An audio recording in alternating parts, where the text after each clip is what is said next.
Deputy Minister, Economic Management Ministry of Finance of Liberia. Let's give him a round of applause. He's here in the room. Thank you so much for flying all the way and getting to join us in this particularly important meeting. Now, the next session is very significant, and it has to do with taking a closer look on the opportunities and lessons for Africa's integration. And there are so many lessons for us to learn from the failures of others that have been trying to do what we're doing today as a continent. So what sort of lessons can we learn from them? What sort of opportunities lie in there? How do we fast track those opportunities or the acquisition of these opportunities? This is what will be tackled in this next forum. And so I would like to request the following panelists to join the panel or the set. I'll start off with His Excellency Professor Victor Harrison, AUC Commissioner for Economic Affairs. Let's give him a round of applause as he joins us.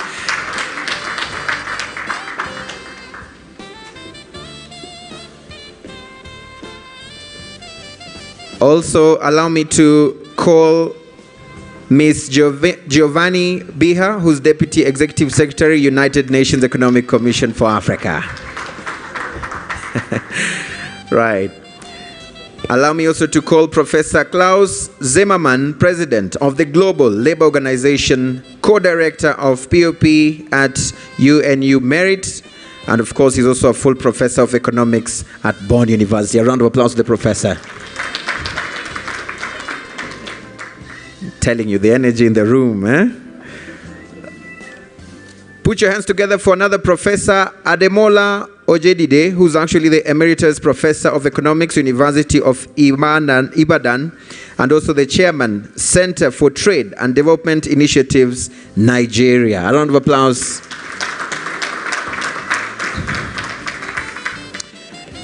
Ladies and gentlemen, put your hands together for Professor Emmanuel Nadozie, who's actually Executive Secretary of the African Capacity Building Foundation.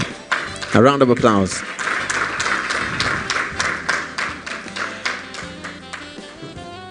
Also, we will be able to have a keynote address which will be given by Professor Paul Collier, Professor of Economics and Public Policy in the Balavantic School of Government at the University of Oxford. Let's give him a round of applause as he joins. Per square mile or per square kilometre, you're a very poor region in terms of natural resources, not because there's nothing there, but because for years and years there was no prospecting in Africa. And because commodity prices were so high, there was a lot of prospecting, and so during the decade, a lot of new stuff was found. So on top of the price boom, you got a quantity boom. Think of how many countries discovered oil and that sort of stuff. And then the next creditor of Africa, and I only hope it's kinder to you than it's been to once. You can't do that every decade. Nobody's going to forgive your debt and then lend you a heap more this decade. Right? We're not seeing another commodity super cycle anytime soon. So, the new seriousness starts with what is Africa's big resource? And I'm going to say Africa's big resource, it's not. It's gold and it's natural stuff under the ground and all that, nor its land. Africa's big resource is its young people, because you're the continent that has got huge numbers of young people coming on stream into the labour market. And no other continent has anything like that huge influx of young labour. Young labour's good. Young labour can adapt to new stuff, it can adopt new stuff, so it's a very flexible, it's more flexible than old guys like me, right? But young labour doesn't create jobs, productive jobs by itself. Those jobs have to be created. Yeah? And so the prime task for public policy in Africa over the next decade seems to me quite unambiguously, you've got to do the things that enable masses of productive jobs for young people to be created at a rate that we've never seen on Earth before, because that's what you're going to have to do. So jobs are the priority, jobs for young people, and jobs that are productive, not rubbish jobs standing on street corners selling little packets of stuff, right? Proper jobs. Right? Now, proper jobs mean proper firms. Firms, and by firms I don't mean the cuddly little things that NGOs love, the micro-enterprises and all that nonsense, right? The NGOs are, you know, are stuck in Never Never Land, but you're not part of the NGOs, right? You're the serious people who have to run governments, right? And so forget all that NGO stuff and get serious about firms, proper firms. Proper firms, by which I mean formal firms of a modest size, 50 people on upwards. Huh? They perform what I think of as the miracle of productivity. And the miracle of productivity is organizing a bunch of workers so that they can reap economies of scale and economies of specialization. That is the miracle of productivity. Right? Just to give you one little example of that, in Ethiopia, we see formal manufacturing alongside informal. And if we take a firm at the smallest end of a formal sector, 50 workers, and compare it with an informal firm which has 4 workers, more than most, right? So 4 workers in an informal firm, 50 workers in the formal firm, making the same thing, right? Same manufacturing. Right? And we look at productivity per worker. When we move from the firm of 4 to the firm of 50, productivity per worker goes up 10 times. Not 10%, 10 times. That is the miracle of productivity. Africa desperately needs far more proper firms. Right? They don't have to employ thousands, but they can't just employ 4 or 5. Right? At the moment, 2/3 of Africa's human capital, much of which is tied up with your youth, 2/3 of Africa's human capital works solo or in tiny micro-enterprises. No scale, no specialization, doomed to low productivity. So your other big resource, your human capital, is at the moment locked up in organizational forms where it can't be productive. Right? So you desperately need more firms. And now let's think of what sectors. It won't just be natural resources and agriculture. Both of those are, in a way, on a down escalator. And one thing that's driving the down escalator is your rapidly growing population. Uganda, population growth 3% plus per year. So every year, Uganda has 3% less land per person, 3% less natural resources per person. Probably rather less than 3, it's probably worse than that, because Uganda's digging up its natural resources, right? So trying to transform your countries by relying just upon natural resources and land, no. There's another nasty thing coming down the turnpike, which is climate change. That's making your agricultural land less valuable. Right?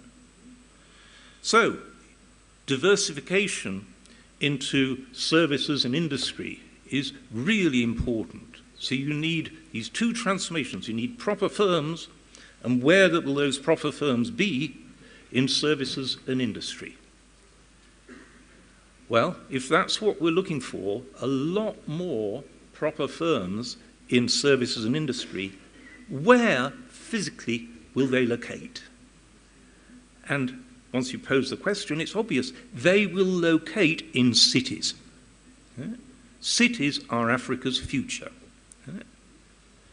The next 3 decades, Africa's urban population is going to triple.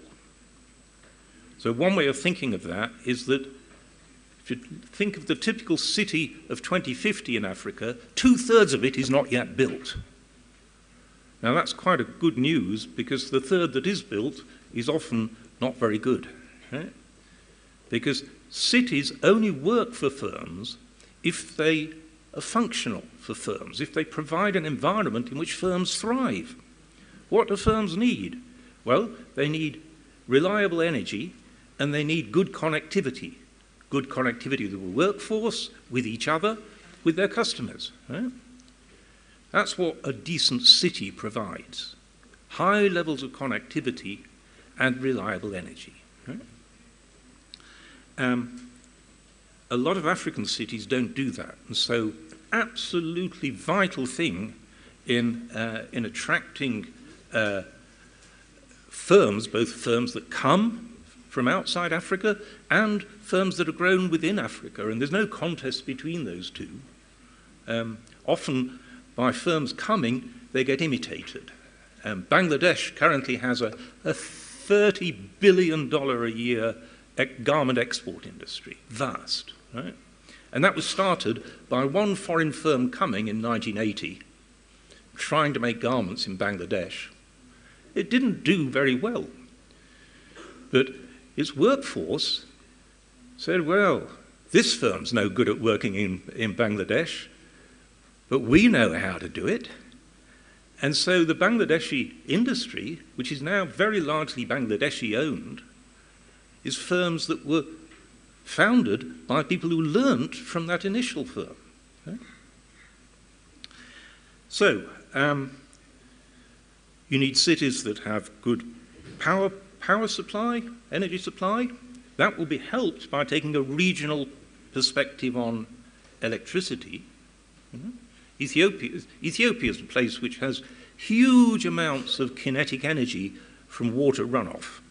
And so Ethiopia has now started to not only produce vast amounts of electricity for itself, so it's cheap, reliable electricity, but it's exporting around the region. That's great. Connectivity. Connectivity both within a city, within a country, but, and this is what I'm about to come to, between countries. And in Africa, the connectivity between countries, both the physical connectivity of transport and the, as it were, political connectivity of no government-imposed barriers, it's hugely important. And let me explain why it's hugely important. And this is a contrast between Africa and India. India is a bigger economy than the whole of Africa, but India's one government. Africa's 55, right? So the typical African country, especially when you take out South Africa and Nigeria, the typical African country, the other 53, is truly tiny, right? Truly tiny. And here's the lesson from economics. If you're small, you absolutely must be open. Otherwise, you are doomed to being poor. And the typical African country has been very small, but very closed. And that's a disastrous combination. So, the continental free trade area is a hugely important step forward. There are very big potential gains. What I'm going to say next is joint with my colleague and friend Tony Venables, who many of you will recognize is one of the 2 or 3 top international economics guys on earth. Right? I'm not, but he is. And so the work I'm doing here is joint with him. And I just want to go through where these very big economic gains come from. And the simplest is that larger markets are more competitive. And Africa's markets, the typical African country's market, is so tiny that it's in order to get to any sort of scale of production, you can't support very many firms. And so you get enormous amounts of monopoly power amongst a little group of domestic firms. And those incumbents then try and block entry of competitors. Right? And we see this all over the different sectors. For example, trucking. Right? To take a ton 1 kilometer in Pakistan, quite a big economy, costs 2 cents. Right? 2 cents to transport one ton 1 kilometer. In the Kenya-Uganda run, it costs 8 cents. So 2 cents in Pakistan, 8. Right? Why? Because the trucking industry has stayed pretty well national, and so it forms a cartel.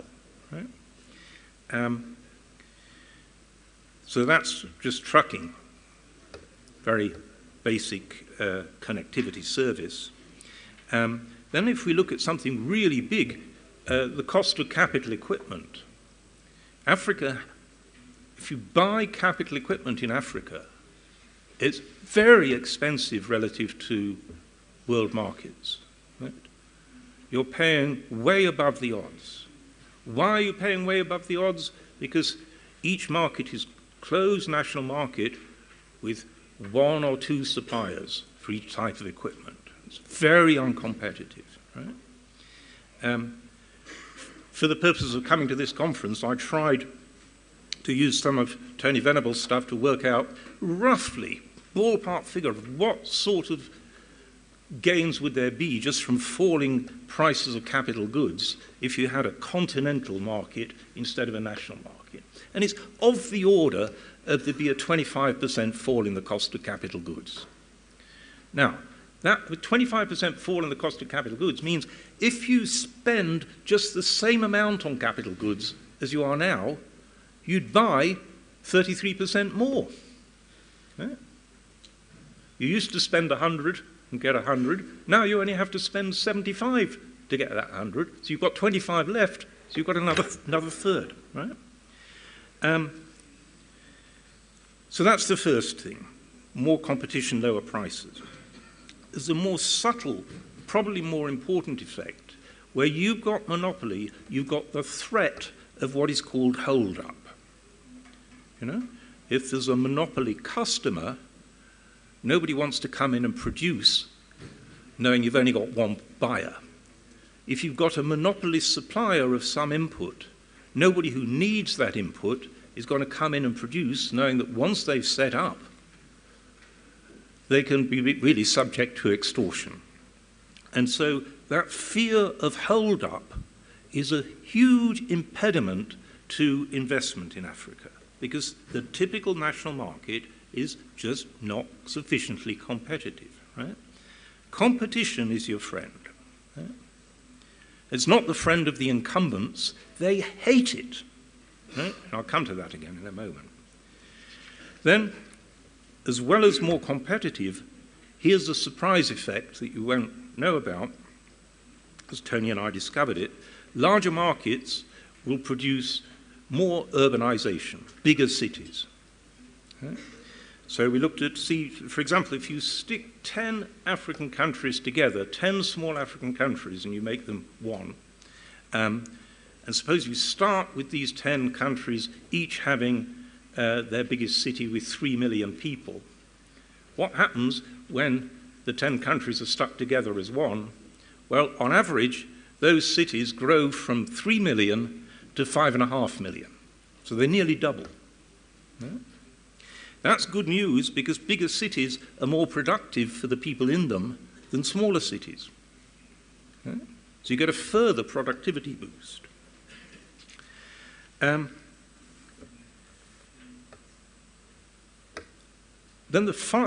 that's the benefits.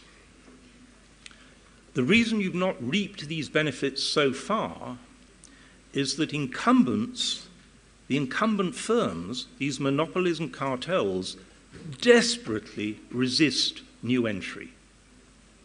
Right? And they will come up with every excuse under the sun, and believe me, every Minister of Trade in Africa has heard every single one of them over the years. Right? Competition is unfair, it's going to cost jobs, all the bullshit. Right? Sorry, that's a technical economics term. All the stuff that says, I'd like more money, please. Right? Look at East African sugar as an example. Right? It's been massively protected forever and a day. Right? Massively protected. Right? Actually, I'm friends with one of the huge Asian sugar families in East Africa. They ain't poor, I can tell you that. Right?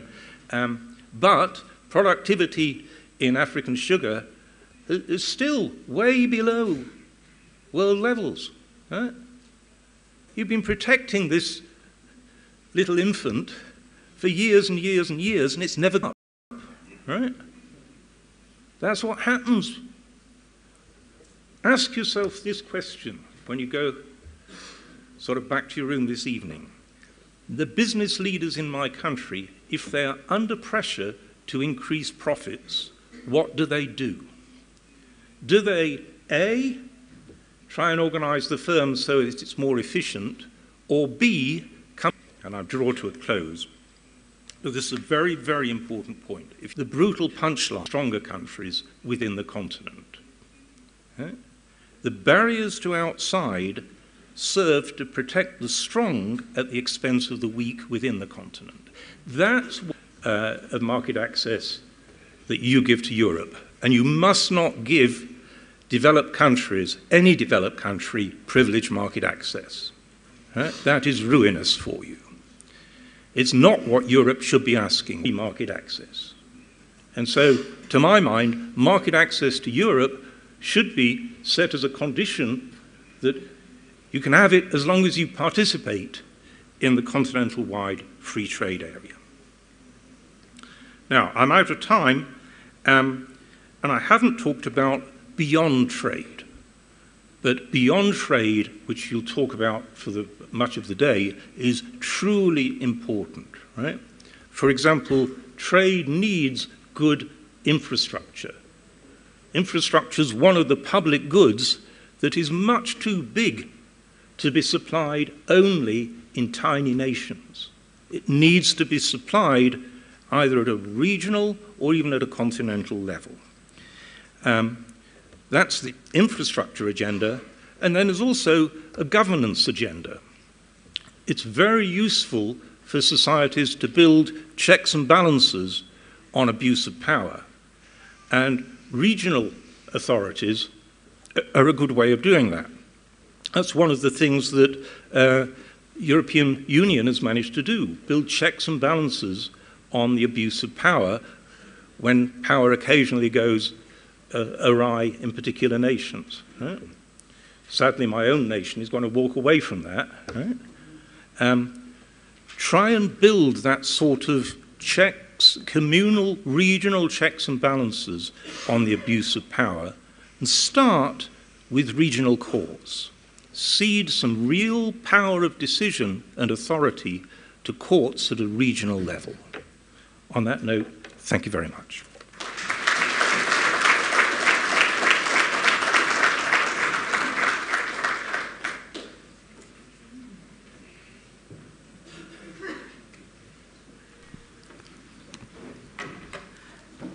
Dear friends, can you please give a more lively round of applause for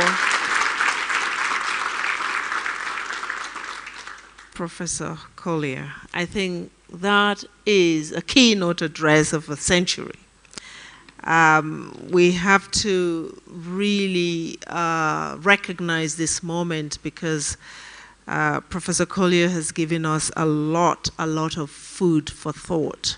Very deep thoughts there that will take perhaps another conference to dissect and digest. But thank you very much, Prof, for those thought-provoking ideas that you've put on the table, and that actually very nicely kicks off this discussion with a very distinguished panel of speakers here. I think what I'm going to do now, I want to quickly remind you of what we're talking about, just in case you wandered off a little bit with the prof's comment. We're talking today about how we understand the drivers, the opportunities, and the lessons for Africa's integration. So I have the panel here, which was introduced to you earlier, which I will address a few questions arising from the keynote address. Professor, you started by giving a very shocking statement, which is that Africa's easy decade is over. In other words, the honeymoon is over for Africa. And we thought Africa was just rising, just about to start rising. So I want to put this question back to our panelists here, and maybe each one can give a quick response to that very provocative opening of the keynote. Is Africa's easy decade over? Are we about to see even tougher days and months and years for this continent? I will start from the end there, from Professor Nnadozie of the Africa Capacity Building Institution. Thank you. Thank you very much, Madam President, Madam Moderator. Yes, I do agree with Paul that Africa's easy decade is over. We have known this for a while. We have known that this honeymoon, as you called it, was not going to last forever. And this is why in the past we had insisted on a strong and deliberate agenda of economic transformation, seizing the opportunity of the window presented by the period that you mentioned, the glorious period. But as we are now discovering, this sort of advice that was provided, some strong analysis that was done about industrialization and about need to pay attention to strengthening and accelerating regional integration and building infrastructure, didn't seem to have been heeded. And here we are again with a major continental initiative, the African Continental Free Trade Agreement, which, if implemented, would become extremely transformational for the continent. Normally, I'm a very optimistic, Afro-optimistic person, and I like to highlight what is working and what's not working. But since we are here, and we have agreed that we have to be as honest to each other as possible, I will point out that I'm a bit worried, just to be a bit more political. I'm really, really worried, but I'll just say I'm a bit worried. Why am I a bit worried? Because if you look at the past initiatives that the continent has put in place, you would realize that the rate of implementation has never been satisfactory. And one of the major reasons for that, people mistakenly think, is because of lack of resources or finance, but in reality, it is the problem of capacity or lack thereof. And so that's one. Number two is, when we define capacity, we simply think it's about training people. You know, and we build human capacity, we don't retain it, we don't utilize it, and so that is a major problem. The second issue is we ignore the other far more important capacity dimensions, which are considered to be soft capacities, and which, if we never address in this continent, will prevent and continue to hobble development efforts. Number one is the issue of mindset.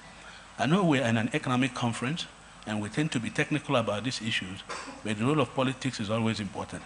Let me quote what the president of this country said. He said the following: first, transformational change happens at the level of mindsets. This was certainly true for rebuilding our national unity, but it is valid for creating prosperity for all. Now, there's something when I was growing up we used to call colonial mentality. If you're talking, if you look at Africa today, can we say that Africa has now rid itself of the colonial mentality? I bet a lot of people who are old enough would say they don't think that's the case. If you look at the continent, what do you see? You see some sort of, lack of belief in things that are African, whether it's Africa-made, and preference for foreign talents, foreign ideas, and foreign whatever. Whenever an initiative put place, the first thing we think is, let's go to the donors for support. Whereas you have all kinds of things here. So it means that we need to begin to believe in made in Africa products and services, recognize that business or the private sector is not the enemy. We should also think about curbing the excessive reliance on external ideas, external support, and external solutions. There is also this mindset that promotes the division between linguistic groups in Africa, the Francophonie and Anglophony. If you've been in West Africa, you know that this is a hindrance for collective action and for moving forward. And also knowing that you don't have to have all the answers and resources to embark on development initiatives. I think if we think about how to regenerate the spirit of Pan-Africanism, the spirit of self-belief and self-confidence, that we're going to be able to make a lot of inroads, and this sort of CFTA can be achieved.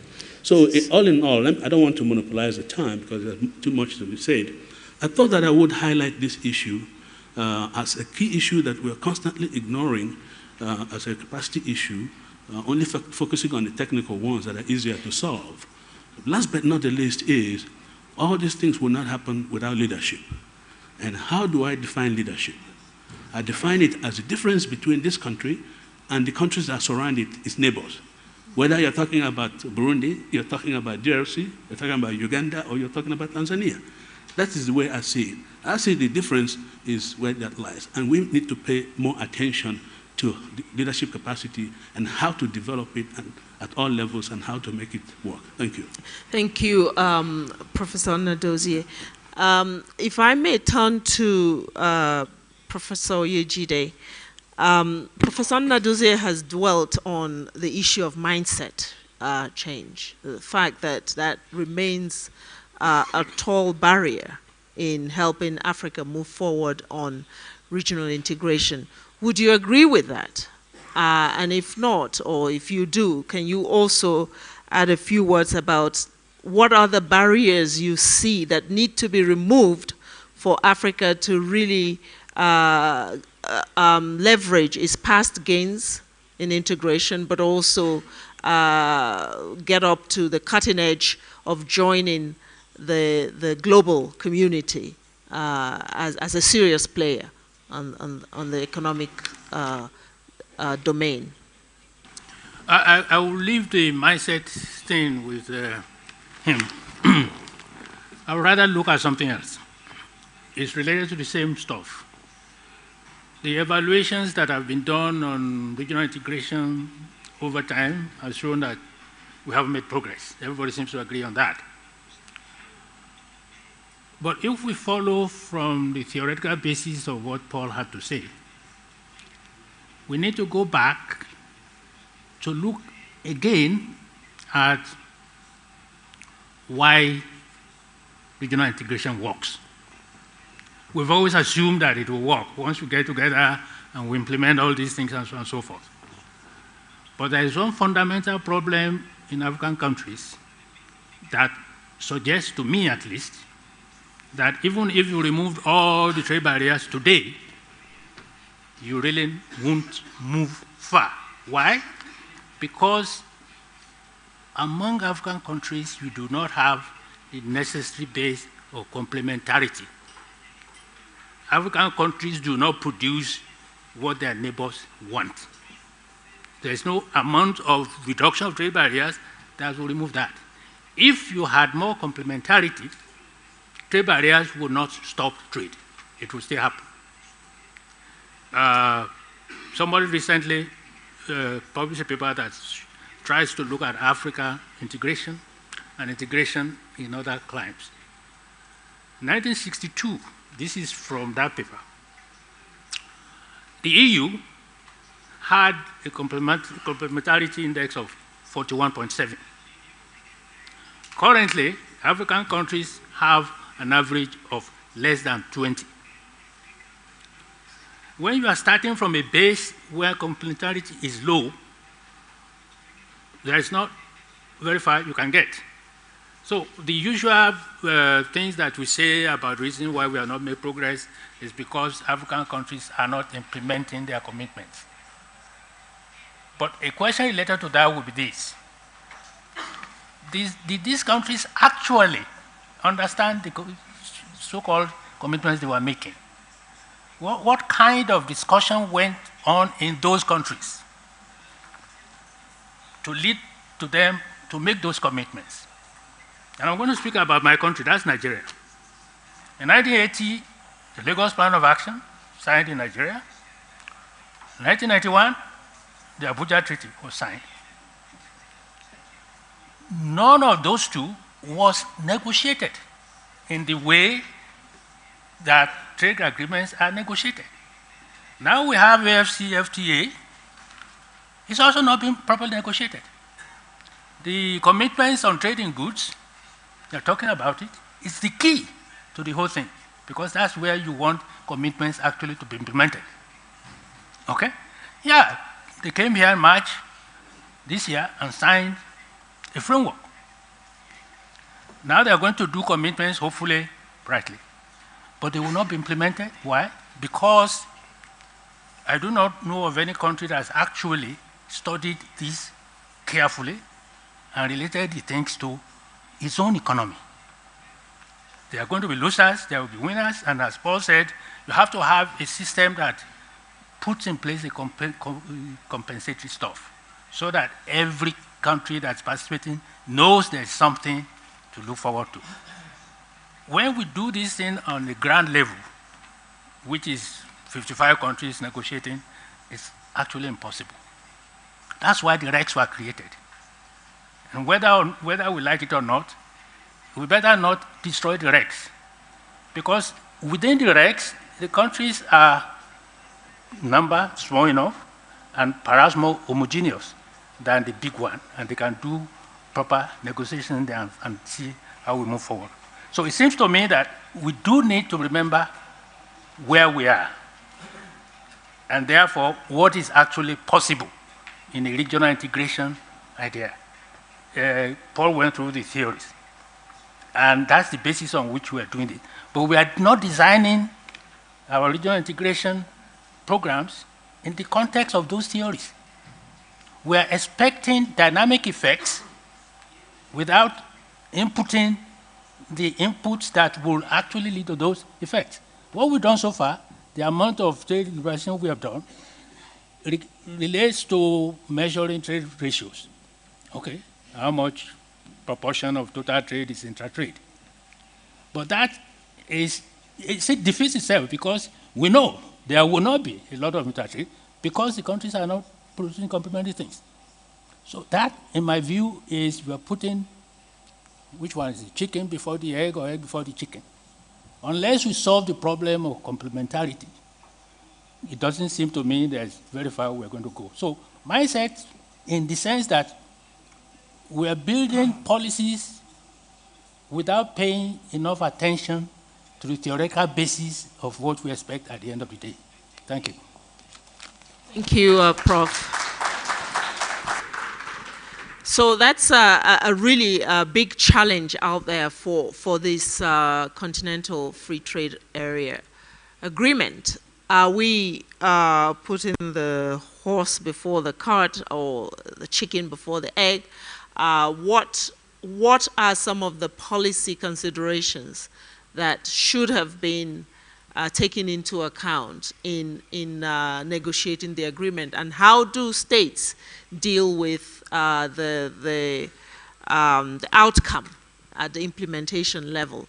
So Professor Oyejide talks about competition in the trade between countries within the continent, and Professor Collier had said earlier that if the EU really needs or wants to contribute to this, it must tell African countries as a condition to trade between themselves before, as a condition for opening up their own markets. Professor Zimmerman, do you agree with this? And what from your perspective needs to happen with Africa's external partners to enable free trade on the continent and integration? And is that what is in fact happening? Do you have perspective from where you sit in terms of how those who are partnering with Africa from the outside and for Africans' development are relating to the free trade area agreement? Yeah, thank you very much. A little bit different than all the others so far. I think the focus on trade is important, but well, the real challenge for the world, at least for parts of the world, is people. So we haven't talked much about people. The idea of this honeymoon is also not correct. We have too much marriages this morning here. I don't see the marriage. Who has married whom? It's not about a marriage. There were adventures in the past. Yes, there was a party. And the party is over, but not only for Africa. The party is over for also large parts of the rest of the world. Let's maybe excluding excluding the United States, who produce themselves their own problems. But if we look at Europe, Asia, and Africa together as the three continents, we see some related joint troubles which have to come, and this has to do with people. Well, in the announcement we had this information, which is well known, that every year you have to generate 20 million jobs. Over 40, 50 years, this means 700 to 800 million people need jobs. Where are you creating them? Not in Africa. This means somewhere else, perhaps these people would like to work. Well, Europe and China are heavily shrinking. Asia has heavy imbalances. So there is some kind of joint interests in the future to solve these issues. Also, we have the issue of digital economies. So I think the solution lies of this issue more in starting a closer relationship. Africa needs a closer partnership and with Europe and with Asia, in particular China, but also the opposite is also true. And we have to way to go into this direction. And without that challenge and solved, you cannot solve your internal integration problems. Now, coming from Europe and seeing decades of integration behind me, I have to warn you. Your program 2063 looks very nice. It warms up my heart. But frankly, I don't believe that in 2063 you will be close on most of the issues, because on the way there are large difficulties, and you see them in Europe, not only in Europe, but in the world. The world is at the moment globally, I mean, collapsing into pieces. I mean, institutionally-wise, also country-wise. We move away from globalization. Now, why is the honeymoon, maybe if you marry, not yet over yet? Because relatively, you have a chance. So by ideology, by spirit, you're at the moment in the right direction. Yes, what you have agreed on in January is wonderful, or in earlier this year is wonderful. This is the right way, I think, which creates globally prosperity. But the rest of the world, Europe, is moving away from it. Yes, and the question is, can you have a comparative advantage out of this? And one of the playing cards, in my view, is people. Europe has to become clear, and also China, both sides refuse it. Yes, I was just in China and I come from Europe, yes. They refuse the idea that there will be millions of people coming in the future. But this is what will be the reality, and the only way out of it to make it is a kind of global pact between Africa and China in particular and Europe. The global pact would mean we guarantee we reduce illegal migration, and in response we get circular migration contracts where we can send temporary people for work and for education, which aim at coming back. So that would be a policy response which would, of course, imply that there's a minimum of integration in Africa, so that you can speak with one voice towards these other regions. So that would be my judgment. So honeymoon, well, okay, there's always problems in the world, and if we face the problems, the most important problems, tough, we have a chance to solve them. So we have to realize first what our problems are, and the problems, I think, in the midterm is not trade; it's people. Thank you. Well said. Really, I think it's only the human family that marries, right? So the question of marriage comes back to people, and you have started a conversation now around: is this Continental Free Trade Area agreement about trade? Is that where we should focus it, or should we bring it back to a people? Humanity-centered agenda where we look at what the condition of the people are that we're talking about. And Professor Collier earlier discussed the issue of youth, and he talked about the fact that Africa's assets, Africa's resources are not really, the greatest ones are not the natural resources, but its people, the young people, because this is still one of the, actually it is the youngest continent or region on Earth. And Ms. Giovanni, coming back to this question of youth and jobs, and Professor Collier underlines the fact that it's not just about creating, one or two jobs here and there and what we do in the informal sector, but we should be talking about firms. We should be talking about serious business and serious job creation.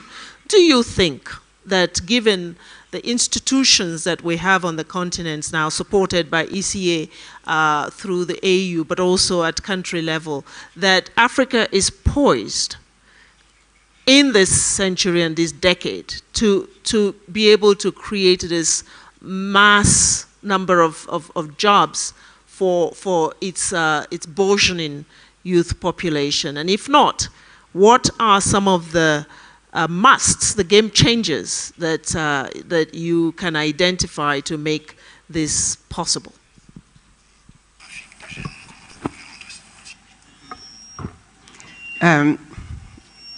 That's a very good question, and a little bit difficult, but I would like to go back a little bit to what the previous speakers said, because I think it can also answer the questions that you have posed.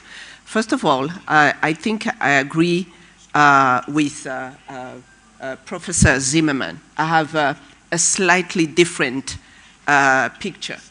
I agree actually about what you are talking in terms of the honeymoon. And thank you for bringing, Professor, this sober picture as you said it. But I will give a picture that is, let's say, a glass that is half full.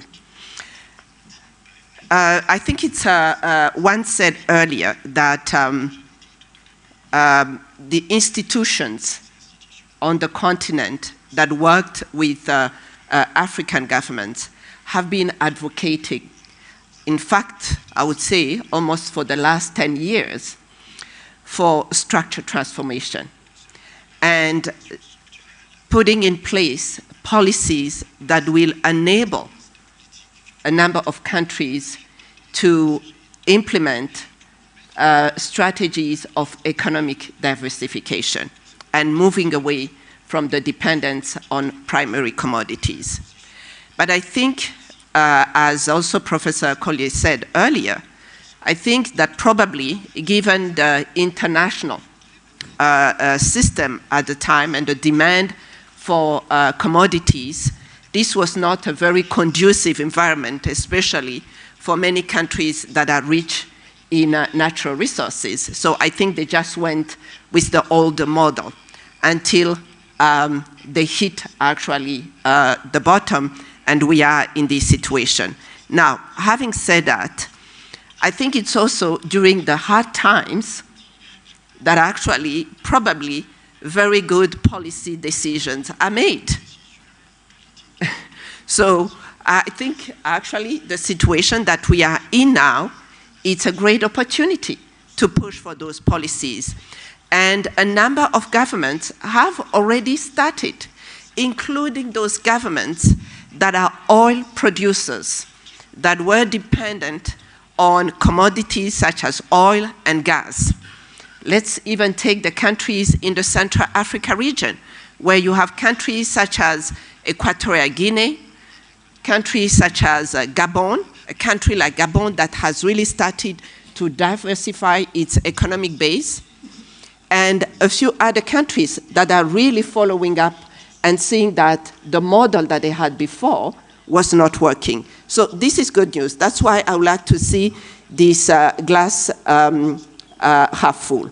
Now, the second thing also, which in relation to the issue of probably complementarity and economic diversification and job creation, we know, and you know also that ECA does a lot of studies in this area. And one of the latest studies that we did, they were very short studies, but there was a country analysis, 5 countries in 5 regions, looking at the status of structural transformation, economic diversification, and so on and so forth. So looking at issues of employment of young people, job creation, issues of productivity, and issues of society, and linking the 3. So the 5 countries were Morocco, Ethiopia, Zambia, Cameroon, and Benin. So countries in terms of economic size, in terms of endowments, quite different.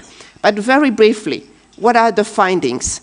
You can imagine, in terms of structural transformation, economic diversification, not much has happened except Morocco, but yet, even in Morocco, with the transition in terms of the industrial phase, what is happening is basically that there is not employment that is created for the young people to be able to enter the labor market.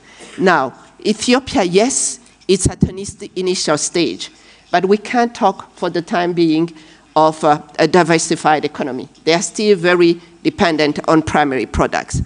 But the thing is that 3 other countries, like Zambia, Cameroon, Benin, they have been, in fact, deindustrialized. For the last 30 years, this is what has been happening. So this is also another sobering story in this context of the CFTA. Now, I tend to believe on the issue of institutions and capacities. I think I'll put it as also the issue of what comes first, the chicken or the egg. I would say that, yes, you need strong institutions. Yes, you need strong capacities and capabilities. But we don't have to wait to have perfect institutions.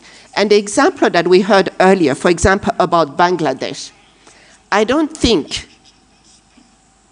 that Bangladesh had much stronger institutions, much stronger capabilities, expertise than Ghana or Nigeria or any other country, many other countries here on the continent. So I don't think also that the issue is an issue of, it's an issue of the right policies and the policies that are focusing on the right, let's say, productive sectors, and also an issue of, as was said earlier, leadership and capabilities in terms of execution. So having said that, I would say that when I look at the glass that is half full, that we have had in a period of 6 months, very strong commitment from a political, yes, top down, from our policymakers.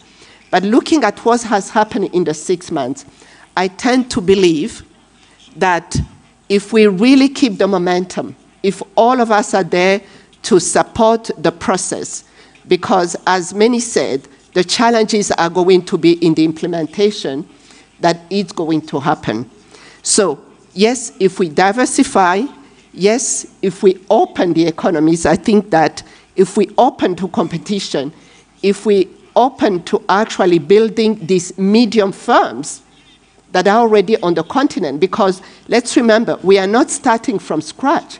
In the different blocks, even in the EAC blocks, those firms that are actually benefiting are medium firms. They are firms that actually employ 25 to 50 people, that are well organized, that are well structured. So those are the ones that are able, actually, to sell their goods on the regional market. So if we have a larger market, I tend to believe that, yes, we'll be able to use this youth bulge that we have on the continent. Thank you. It's a more positive. Thank you.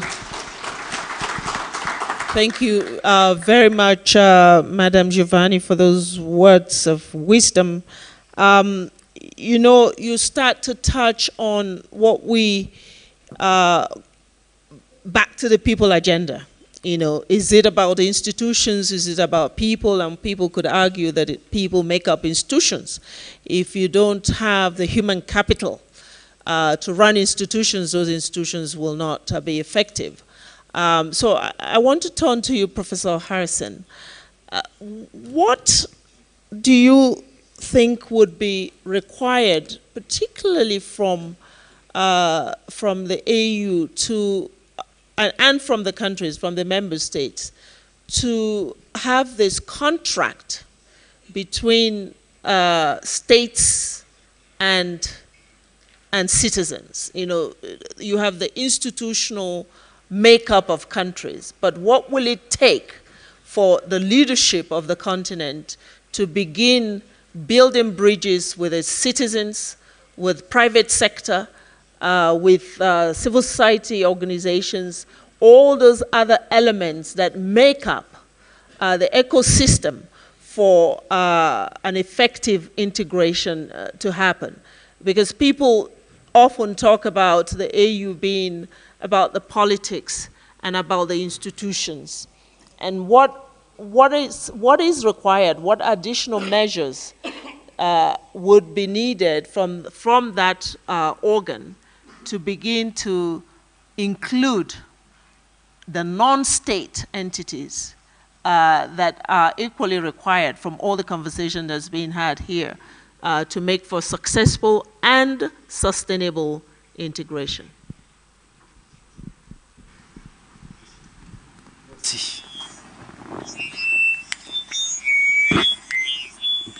Merci. Ça marche? Ok. Bon, ben, je vais parler en français quand même, pour les francophones.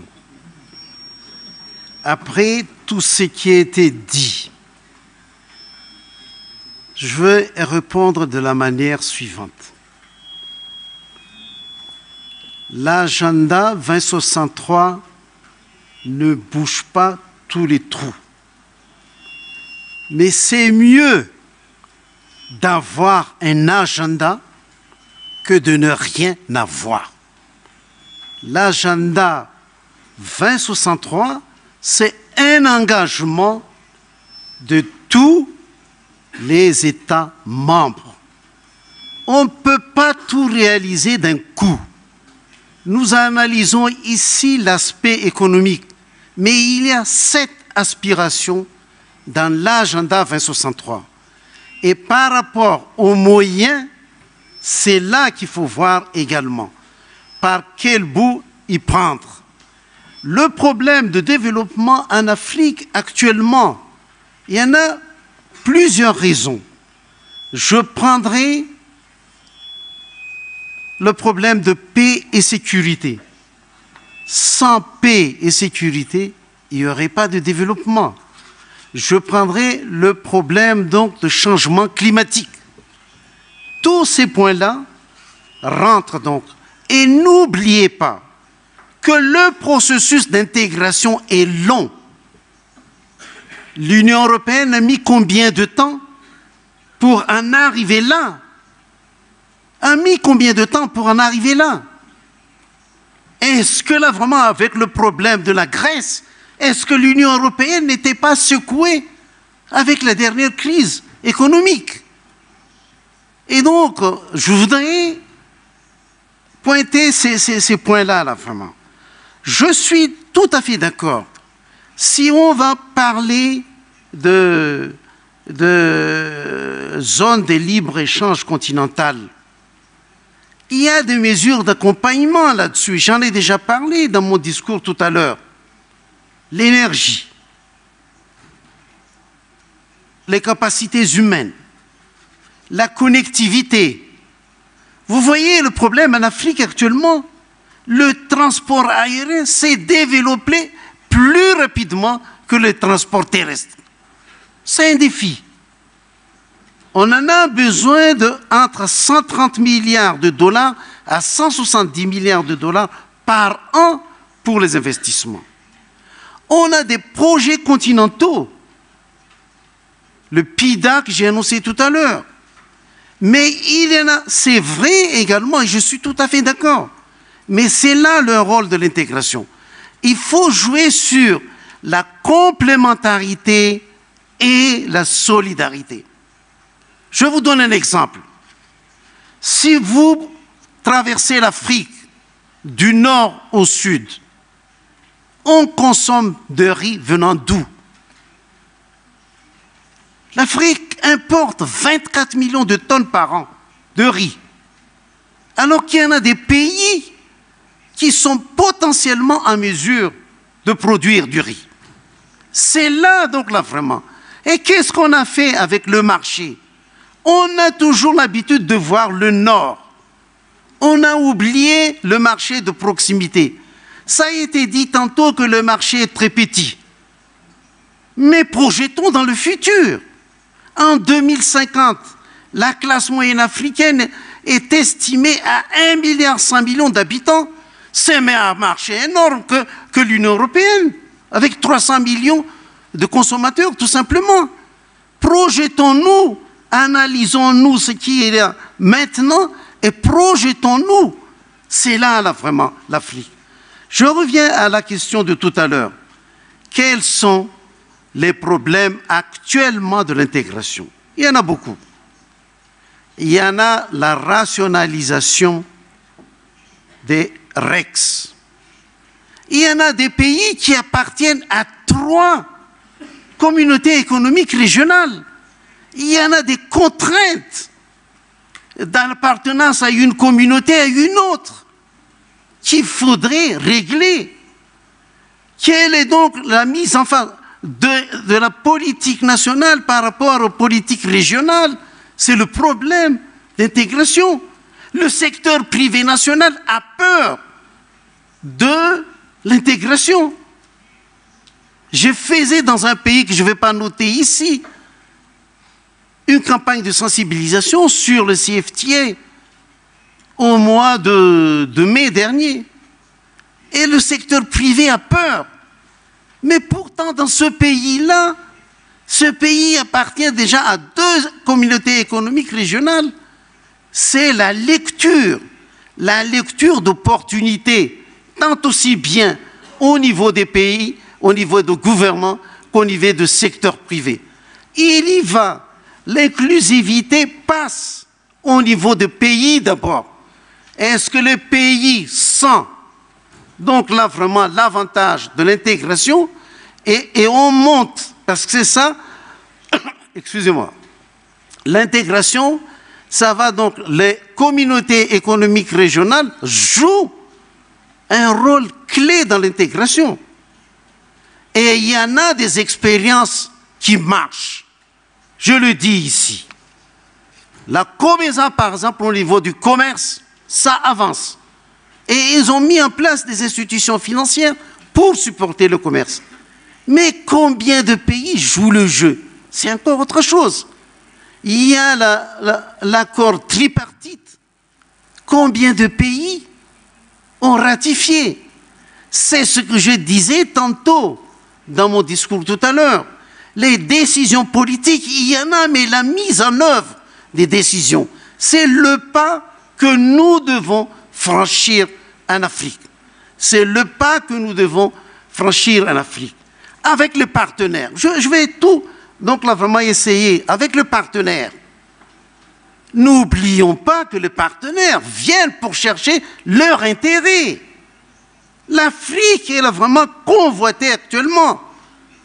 Et c'est en Afrique de savoir donc tracer son chemin. Les gens viennent là pour leur intérêt. J'insiste là-dessus. Et donc, mais il y en a des expériences qui marchent actuellement, mais qui sont en train de marcher. Dans la transformation, il y en a. Je prends par exemple l'exemple de la Côte d'Ivoire, qui entame par exemple, qui commence à transformer le cacao au lieu de continuer et donc à exporter brut. Il y en a le Gabon qui a commencé donc à transformer le bois. Il y a le Botswana qui a commencé à transformer les diamants. Et c'est ça ce qu'il faut partager en Afrique.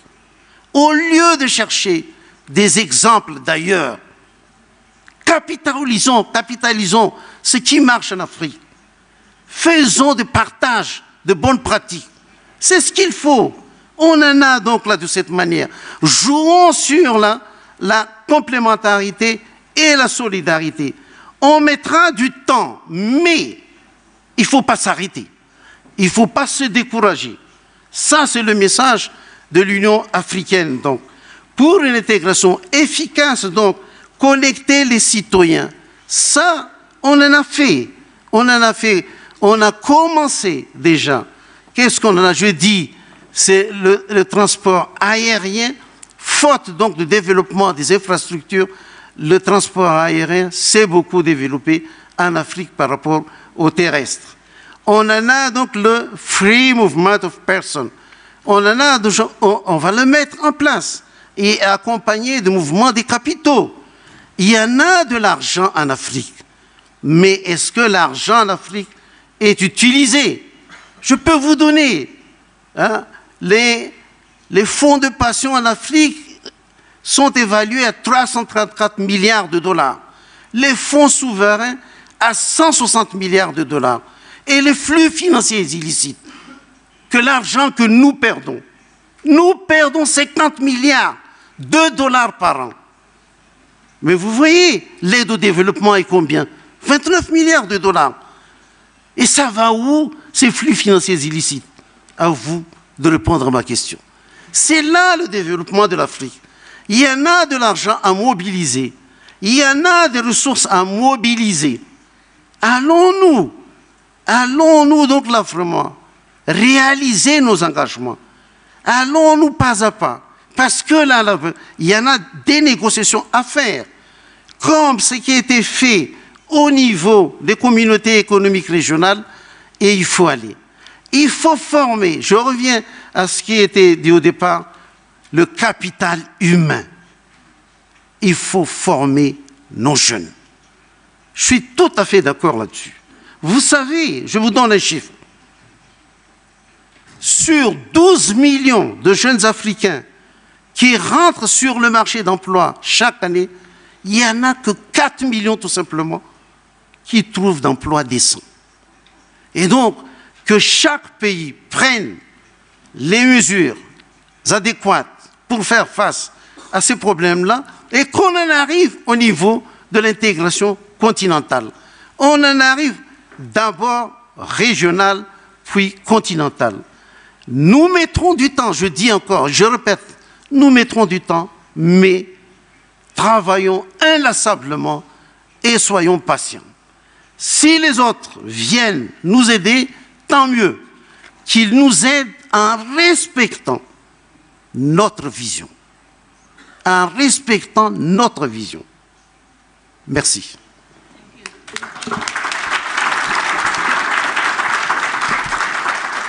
Thank you very much, Professor Harrison. I think you come back to the point of mindset that Professor Nnadozie started with. Can I just do a time check with our program director? I know that there is lunch, and we started a little bit late. How many minutes do we have to conclude? In 20 minutes? We'll have some, I want to leave time for some Q&A as well. So I'm going to throw the last question to our keynote speaker. Now, Professor Collier, you heard the panelists. They seem to be not fully agreeing with you on the issue of honeymoon. They recognize, most of them, that there's been a fight between the couples that got married some time back. But this fight creates an opportunity for them to get even closer together. The glass is not half empty, it is half full. The honeymoon is not over.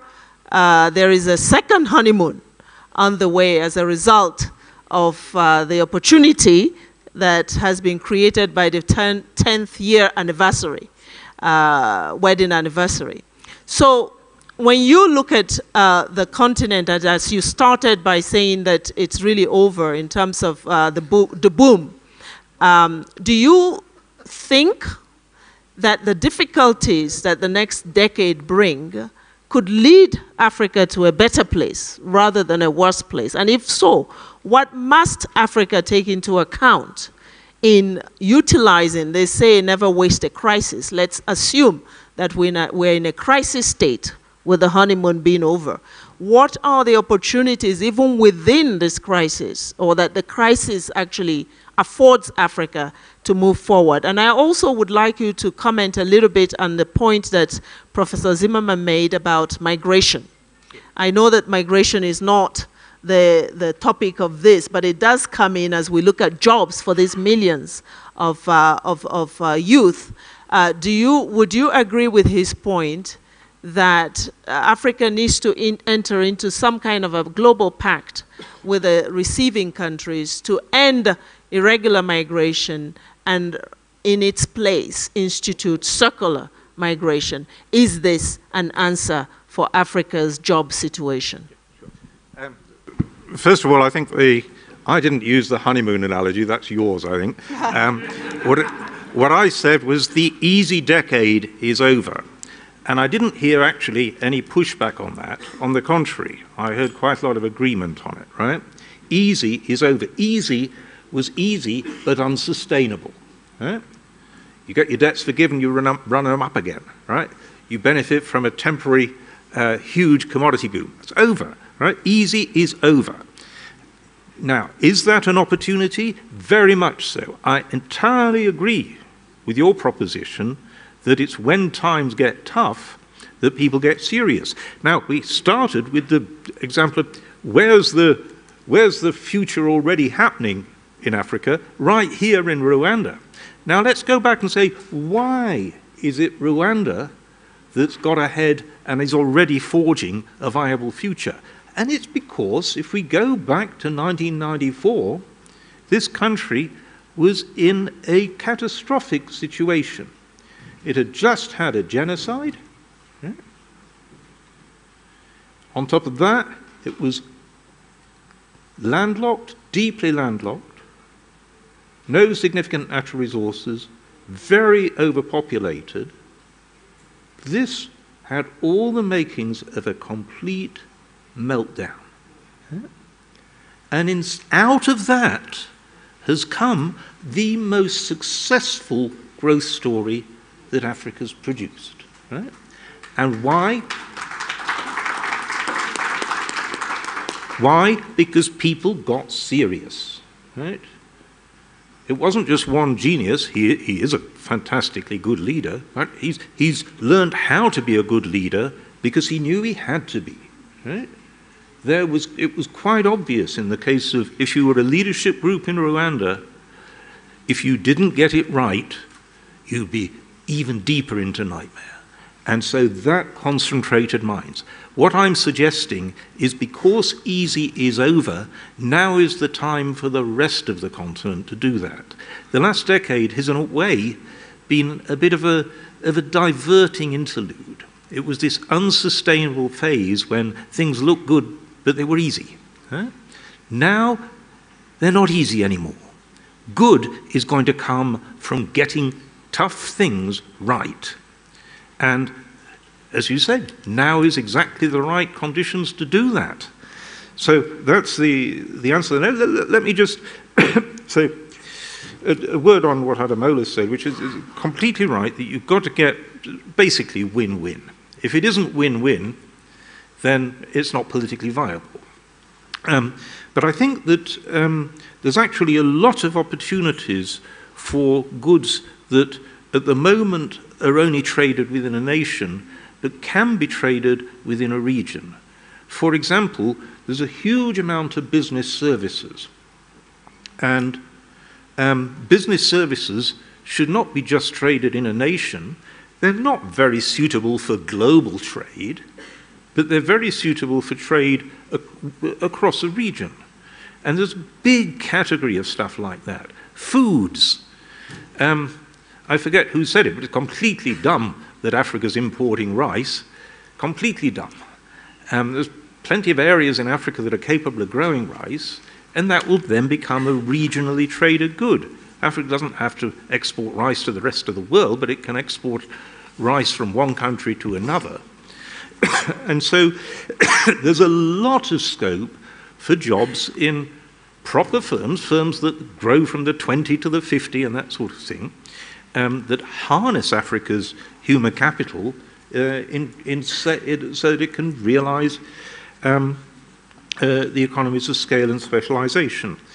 On migration, yes and no. I mean, circular migration is helpful. It's not the answer to Africa's problems at all. I mean, quite obviously, the brutal sort of globalization we've had, which is where people try and swim to where their jobs are and drown in the process, right? That is globalization at its most brutal and ugly. And globalization does not have to be like that. Right? When I did my doctorate in international economics years and years ago, right, and Ademola about the same time, what we learned was that trade is actually an alternative to all these flows of people, and is much more sensible for jobs to come to people than for people to go to jobs. Europe has firms and few people. Africa has people and few firms. Is it better for Africa if the people leave or if the firms come? It's perfectly natural form of globalization for firms to spread. That's what I worked with last year with the German government, and it became something called the Compact with Africa. That's why Angela Merkel has been traveling around Africa. It's why Finance Minister Schäuble flew to Africa for a business conference. It's why 13 countries have so far signed up to have compacts, so that the basic idea of the compacts is that firms will come. And the G20 countries will use their development finance institutions to actually provide money that will encourage their firms to come. That's a very live issue. In fact, I'm convening in Oxford all the major DFIs in the world, development finance institutions, around exactly that agenda in February. Right? This is a live issue that public aid money in Europe and North America can be used to meet the costs of pioneer firms, both foreign firms and African firms, that set up and pioneer new sectors in Africa. So humane globalization is entirely feasible, and it brings jobs to where they're needed, not makes people swim to where the jobs are. Right?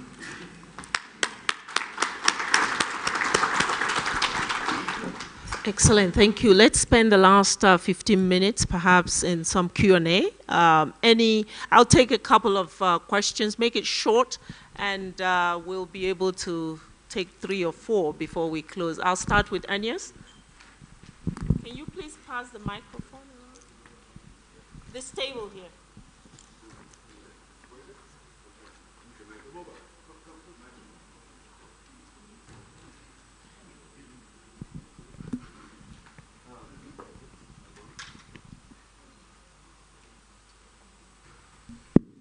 Okay, thank you very much indeed, moderator, and thank you to the panelists.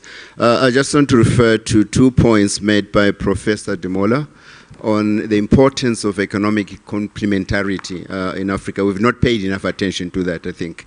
It's very important that to promote integration, both continental and regional, I think Africans must learn to understand what their regions and what their neighbors require. And they must also learn to consume what is produced by their regions and by their countries as well. That's important. Now, coming to Professor Collier, the point he made earlier, which was not followed up, was that our external partners should encourage, in fact, trade within Africa itself. Okay? And that's very important because the current arrangements with the external world, in fact, undermines, integration, both regional and continental, and trade between and among African countries. If you look at AGOA, it's designed to promote trade with the United States, not among countries as well. And it applies to also the economic partnerships with Africa from the EU. It applies to the EBA, and it applies to the current agreements that are being made between China. And if you put all these powerful, trading blocs coming to Africa, talking to small African countries as if it's a dialogue of equals. So you have the EU coming to talk to Swaziland and pretend that it's a dialogue of equals, or the Chinese doing the same, or the Americans do the same. So the question is this: it's not being addressed at the continental level, by either the African Union or the ECA itself. How do we overcome this challenge? Because unless we deal with this question, okay, we will never successfully integrate, or we will do it in an incremental basis over time. How do you overcome, how do you encourage our external partners to promote trade among African countries themselves as a way of advancing integration, both regional and continental? Thank you. Thank you. Thank you, Ernest. Let's take the gentleman at the back.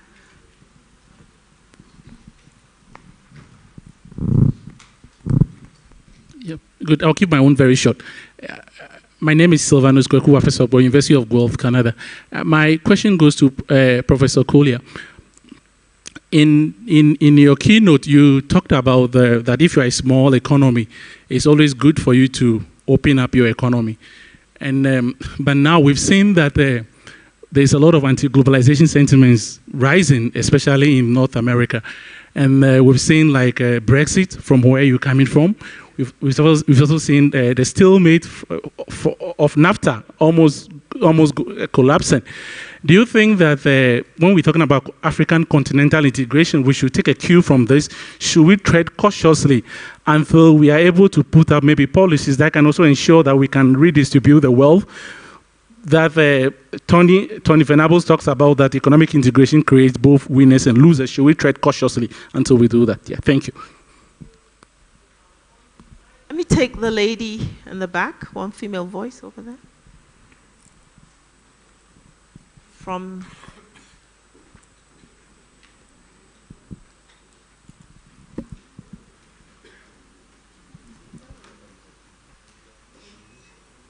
Can we have 2 mics circulating, one on this side, one on that side, please? Merci. Merci beaucoup. Je voudrais revenir sur la question de la complémentarité. La plupart de nos États ont les mêmes avantages comparatifs. C'est l'agribusiness pour la manufacture, l'industrialisation. Comment on va faire pour harmoniser les initiatives de création d'industrie pour produire des biens qui ne soient pas les mêmes et pouvoir effectivement créer la complémentarité?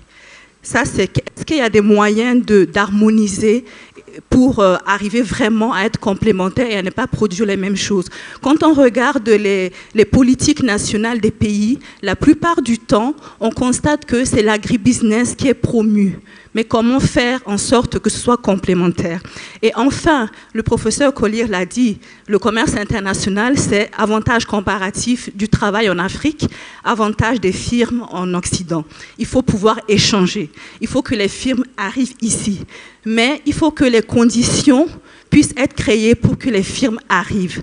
Donc, véritablement, que la gouvernance soit relevée pour qu'on y arrive. Merci. Thank you very much. I'm going to take one last one, and then we can get back to the panel. Don't forget that we've got still a day and a half left in the conference, and some of these issues can be taken up. I wanted a younger person. Who is the youngest? He looks like the youngest over there. Let's give him the that's the last one, and then we'll get back to All right, thank you very much for the opportunity. My question is quite straight. With regards to regional integration, who are actually the top gainers and the losers? Are we actually taking consideration about the small firms we have in Africa, who are actually the main drivers of our economy? So, considering the fact that we have many more smaller firms compared to the larger firms, who actually don't have the wherewithal to take advantage or even have access to these cautions. Okay. So what do we preach to those ones? All right, thank you very much. I'm going to wrap it up there and ask the panelists to have 1 minute each, and the keynote speaker gets 3 minutes to wrap up. The questions you have heard, they're around complementarity. How do you get there? They're around the partnerships of Africa and that undermine integration. How do you solve that? And they're around small and medium-sized enterprises. What is their role in helping solve the issue of jobs? Let me start from that end and just go through 1 minute each, please. Thank you very much. I do believe that we need to move the agenda based on evidence and theory, especially international trade theory and economics. I also do believe that we need to pay attention to human capital, because that's essential to drive the agenda, and the skills and all that. But I was highlighting the fact that even though we're all trade experts and economists, that we will be committing, making a big mistake if we just limit ourselves on these issues. Now, somebody pointed out the issue of partnerships. Let me just say that I was encouraged when I spoke to the Commissioner for Trade and Industry in the African Union Commission that this is a major issue of concern to the African Union. To say that at the same time, you're talking about the Continental Free Trade Agreement and Free Trade Area, that you have bilateral relationships or negotiations going on between member states of Africa and countries abroad. And so I believe it was in Nouakchott during the summit that the heads of states put a moratorium on bilateral negotiations pending the launch of the Continental Free Trade Area.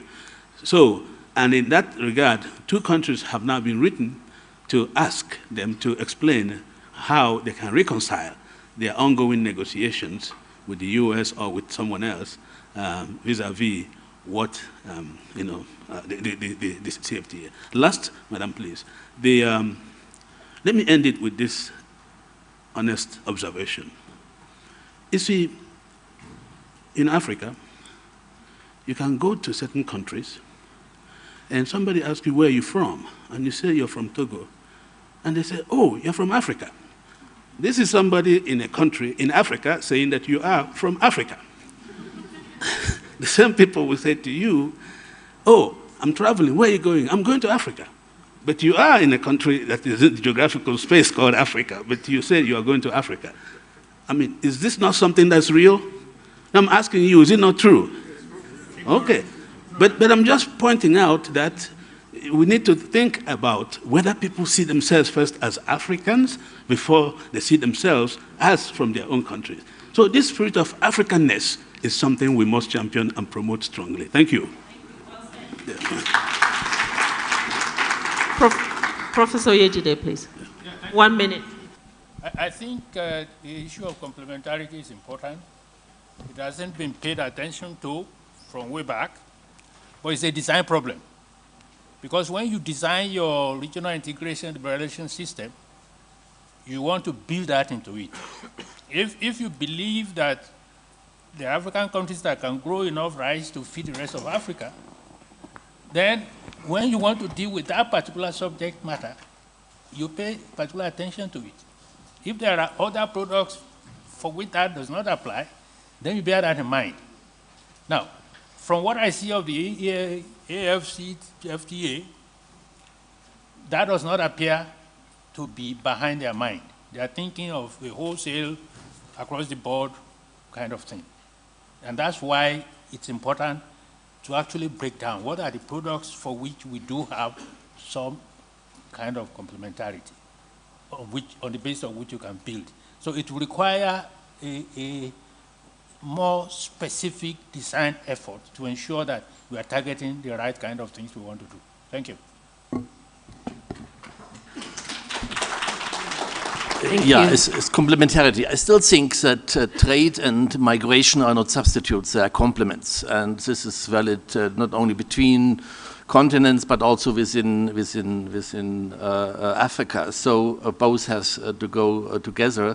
Whereas scarce resources are badly needed, there also people have to go. And beyond that, if the job challenge has to be answered, education, collaborations between the education business and the business has to rise. And we haven't talked enough about how the future skills needed are produced. And that's, I think, an issue which we should not forget over the conference. That's what I would like to argue. Thank you, Professor. Just to build on what the other speakers already said, I think that we all recognize the issue of, we are talking about the CFTA, of trade negotiations are very complex and very sensitive. So as Professor Victor said, it's going to be a bumpy road. It's not going to be a smooth road. Now, having said that, I think also it's very important to go beyond the trade. And I think Professor Collier spoke about it. We already have what is called the boosting intra-African trade, with the 5 pillars that talk about issues of infrastructure, investment, finance, and so on and so forth. So it's very important. Now, on the issue of complementarities, I also agree that it's very important to look at the issue of complementarity. But I have also a very slight different perspective on that. The way I don't see the issue of complementarity as something that has to be looked at the continental level, because I don't even see how it will be looked at in terms of looking at different products and so on and so forth. However, I think we also know that once these instrument is ratified, what has been actually recommended, and it's already happening, is that at the national level, you have to have these national strategies that really look at export performance, export composition, comparative advantages, where do you look at building regional value chains, and so on and so forth. So this is very important if you look at it from that perspective. And this is also the business community that will be looking at that in terms also of opportunities that they have. Now, someone talked about, the focus on agribusiness. And at this stage, I would personally think that I don't think it's a problem. I don't think it's an issue, because the agribusiness sector is not very developed on the continent. And I'm talking even from a region here where I come from in the EAC. you know, it's not an issue that we receive butter from Kenya in Burundi. Yes, even though we still produce butter, but we still like the butter from Kenya because it's a better quality and a better taste.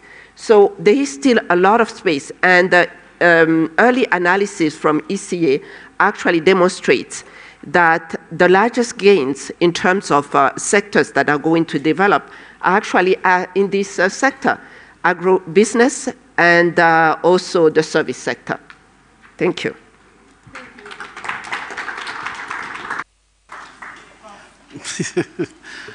Thank you. Moi, je voudrais dire, donc, par rapport à la mise en œuvre de la zone de libre-échange continentale, il faudrait capitaliser les expériences faites au niveau des communautés économiques régionales.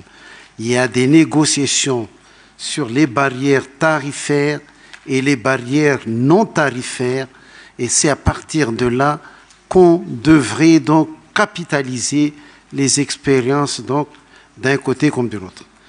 Ensuite, en ce qui concerne, quelqu'un a parlé d'avantages équilibrés en ce qui concerne les relations avec les partenaires. Je suis désolé, jusqu'à présent, les relations de l'Afrique avec les partenaires sont asymétriques et au détriment de l'Afrique.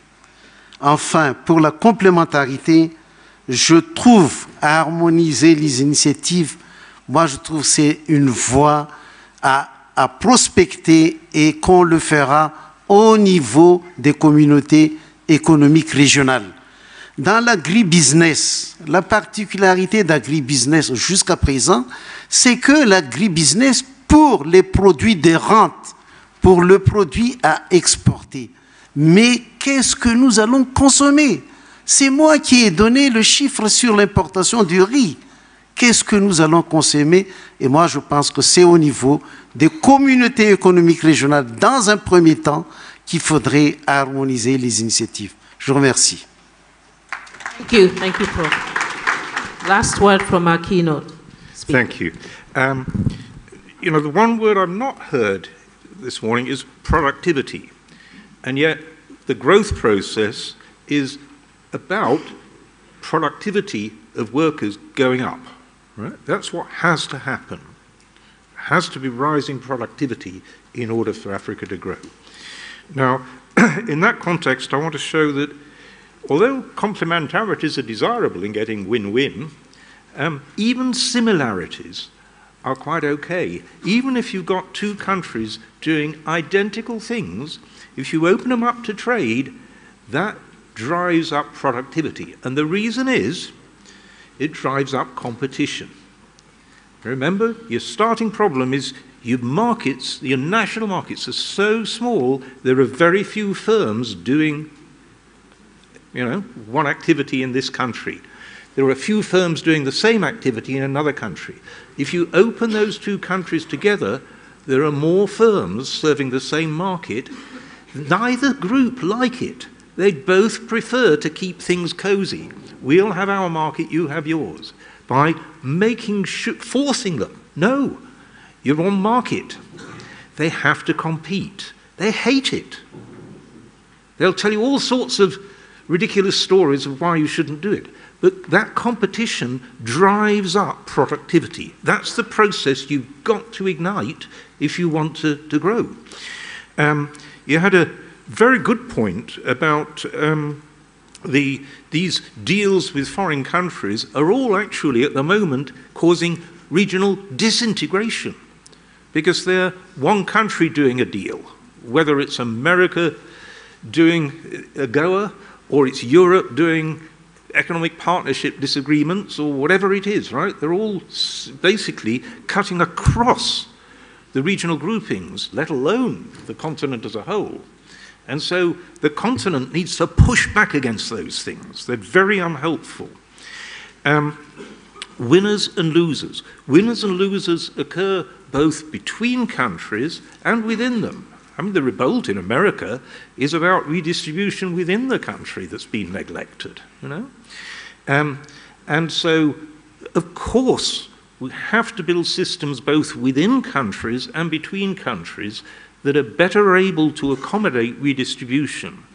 But, you know, the lesson from Europe, where there's actually very, very limited methods of redistribution between countries. There's a lot of fuss made about it, but it's absolutely minuscule, right?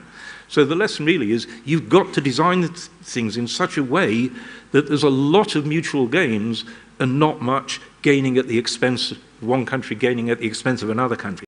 And that means your external trade barriers must be kept moderately low.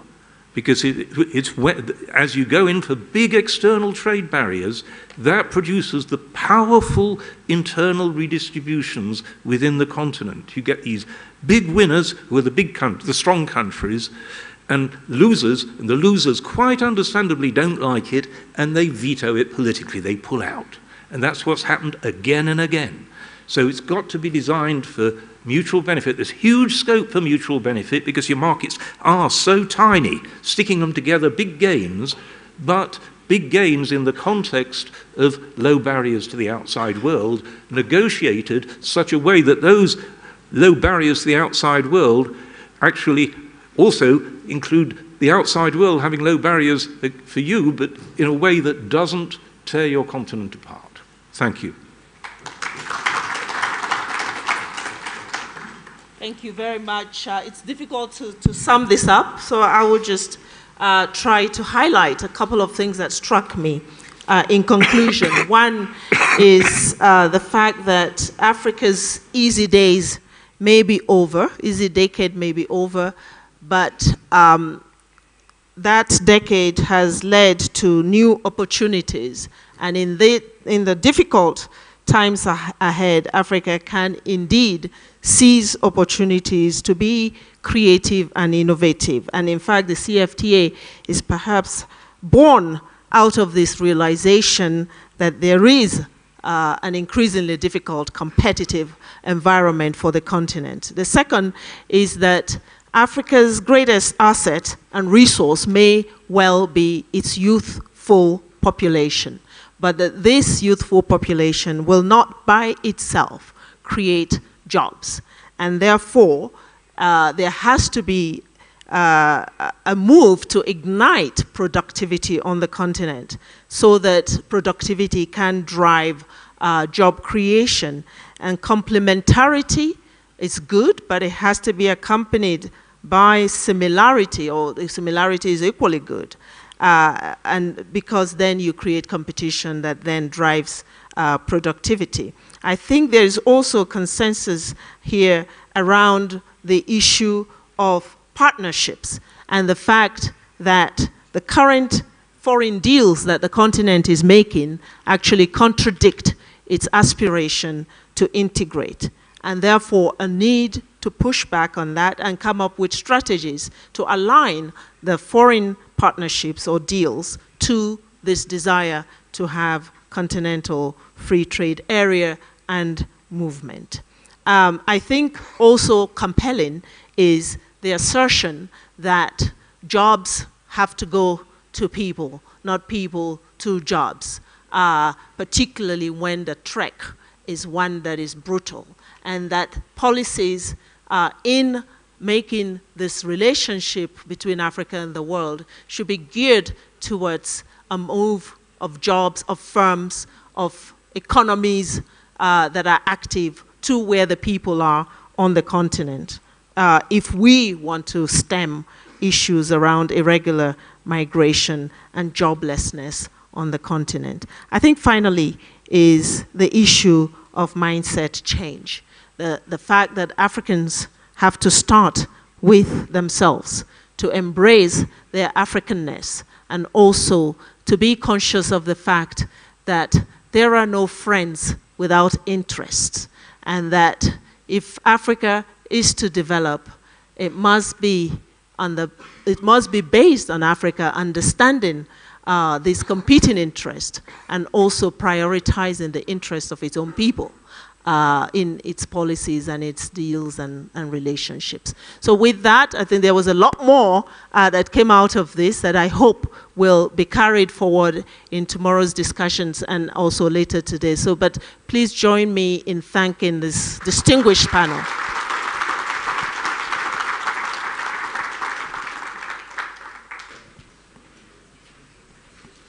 Bon appetit. Right, thank you. So as we break out, a few announcements so that we know where we will have our bon appetit. All right, let's give the panelists a round of applause. They've done a really great job in covering this very important subject matter.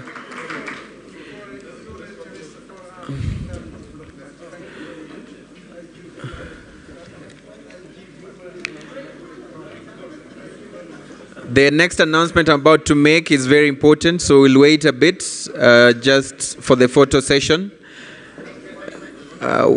Let's hold for the announcement that is just coming in a bit.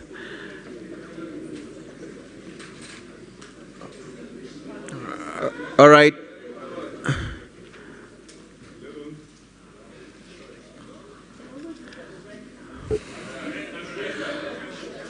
All right.